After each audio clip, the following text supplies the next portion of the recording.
Fala galera, aqui é o Pedro trazendo mais informações sobre o mercado financeiro, fazendo um fechamento de mercado. Hoje eu vou começar a fazer um programa que eu quero fazer todo dia, trazendo os indicadores, que são informações difíceis de se encontrar nos jornais convencionais, de uma forma clara e direta, para você ter sempre uma ciência sobre o que está acontecendo no mercado. Então vamos começar com a agenda do dia, que tiveram vários indicadores que fazem preço. Aqui no Brasil nós tivemos o PIB às 9 horas, comparado com o trimestral, com o terceiro trimestre de 2020, o PIB subiu 13,2%, porém comparado ao quarto trimestre do PIB de 2019, ele caiu 1,1%, fazendo com que o nosso PIB caia em comparação ao ano passado, 4,1% no ano, o que foi um resultado melhor do que se esperava, porém o mercado viu isso com maus olhos e começou o dia com uma tendência bem negativa, que foi reforçada pelo mercado americano às 10h15, que saiu a variação de emprego privados, que esperava uma criação de 177 mil empregos, mas teve uma criação de 117, demonstrando um maior fraquejo da economia norte-americana, que mais tarde também foi confirmado esse fraquejo, meio-dia e meia, com estoques de petróleo brutos, onde era esperado uma queda de 928 mil barris, porém teve um crescimento de 21 milhões de barris, ou seja, a economia norte-americana não está consumindo barris de petróleo como se esperava. Quer dizer que a expectativa de consumo da indústria norte-americana não está tão grande, ou seja, ela precisa de um auxílio para manter esse crescimento esperado. O preço das commodities no mundo e o petróleo seguiu em leve alta no desajuste, que agora ele zerou às 8 horas, porém ele teve uma alta no dia de ontem, com a Arábia Saudita produzindo menos e a China mantendo forte, porém a linha toda de metais caíram e do agropecuária boa parte foi para a lona, com essa incerteza sobre o cenário norte-americano, se o Biden vai conseguir aprovar esse novo pacote de emergência e se ele realmente vai ser atrativo ao mercado.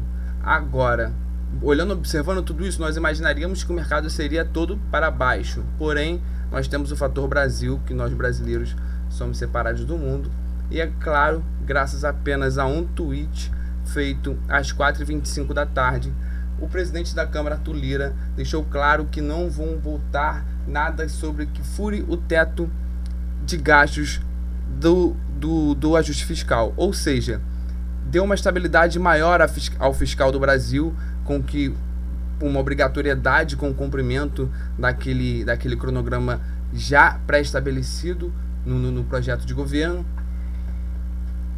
ou seja, tirando a possibilidade da intervenção do Bolsonaro também nesse ponto.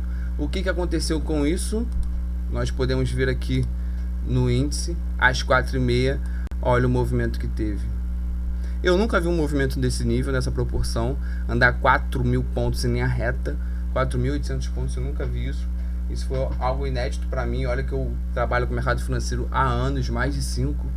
Então, isso demonstra o quê? Que todo o movimento passado de queda desses últimos dias foi apenas por uma instabilidade do governo que o governo Bolsonaro criou no mercado. Ou seja, o mercado não viu economicamente nenhuma diferença entre o Brasil de agora entre o Brasil de janeiro e fevereiro. A única diferença é a instabilidade do intervencionismo bolsonarista. Se ele começar a intervir na economia, ele muda completamente o viés de toda a economia, de todo o mercado, fazendo com que, porque a grande promessa dele era essa, dele ser liberal. O mercado, ele poderia falar o que for, mas se ele continuasse sendo liberal, o mercado continuava subindo.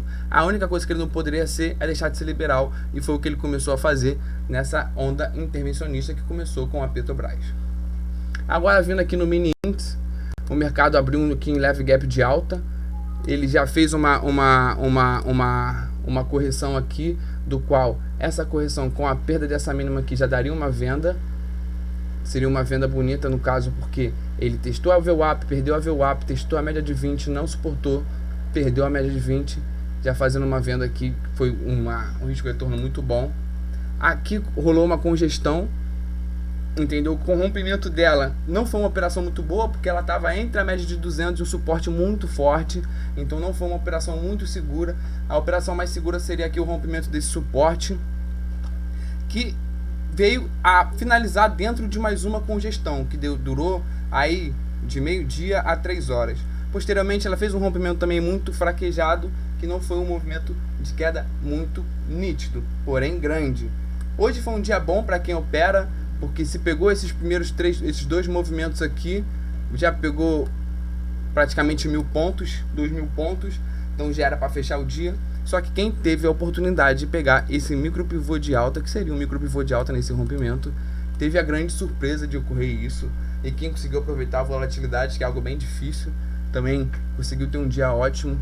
Mas deixa marcado aí como que o gráfico reage, como o mercado reage a uma notícia política, do qual o que apenas ele estava dando um pouco mais de confiança. Mostra que todo esse movimento de queda, quem perdeu dinheiro nesses últimos dias, foi graças à desconfiança ao Bolsonaro.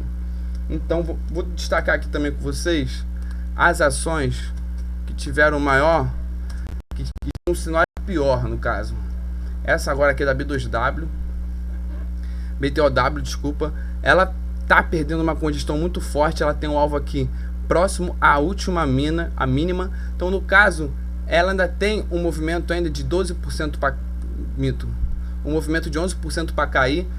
Hoje ela fechou positivamente, ela deu um upzinho, só que segue no movimento muito ruim com esse rompimento, talvez ela faça um pullback, mas a tendência primária agora dela é de baixa e era um ativo muito requisitado. Outro ativo que não teve que não teve ajuda nenhuma com essa recuperação do Ibov foi a Petrobras, que se você reparar, ela ainda continuou perdendo a mínima, ela recuperou muito pouco em relação ao que caiu. Ainda é um ativo que preocupa muito, é um ativo do qual ele fez um movimento de pernada de baixa muito preocupante. Se vocês formos reparar aqui, esse ativo ele segurou no 61,8 de Fibonacci, na retração de 61,8, fazendo mais uma pernada de baixa, confirmando o rompimento hoje, ou seja, a projeção dele, o primeiro alvo dele está a níveis abaixo de crise auge de pandemia, ou aqui por volta dos R$15, 15,66. Esses são os primeiros alvos de Petrobras, se amanhã ela confirmar esse rompimento desse pivô, ou seja, é muito preocupante para essa empresa.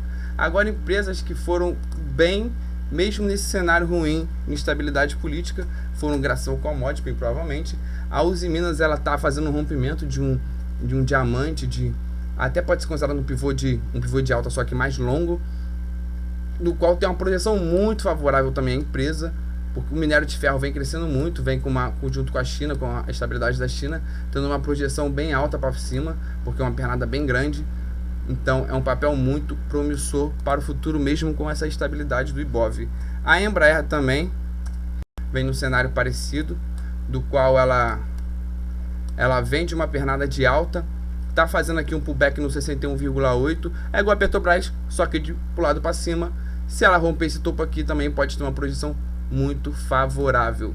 Então é isso, rapaziada, espero que tenha dado uma explicada boa sobre como funcionou o dia de um mini índice hoje, as principais ações, os movimentos que estão chamando mais atenção e a questão política, e com certeza também a agenda econômica, a comparação do dia com a comparação da expectativa. Se vocês gostaram, dá um like, curte, e é isso, rapaziada, até amanhã.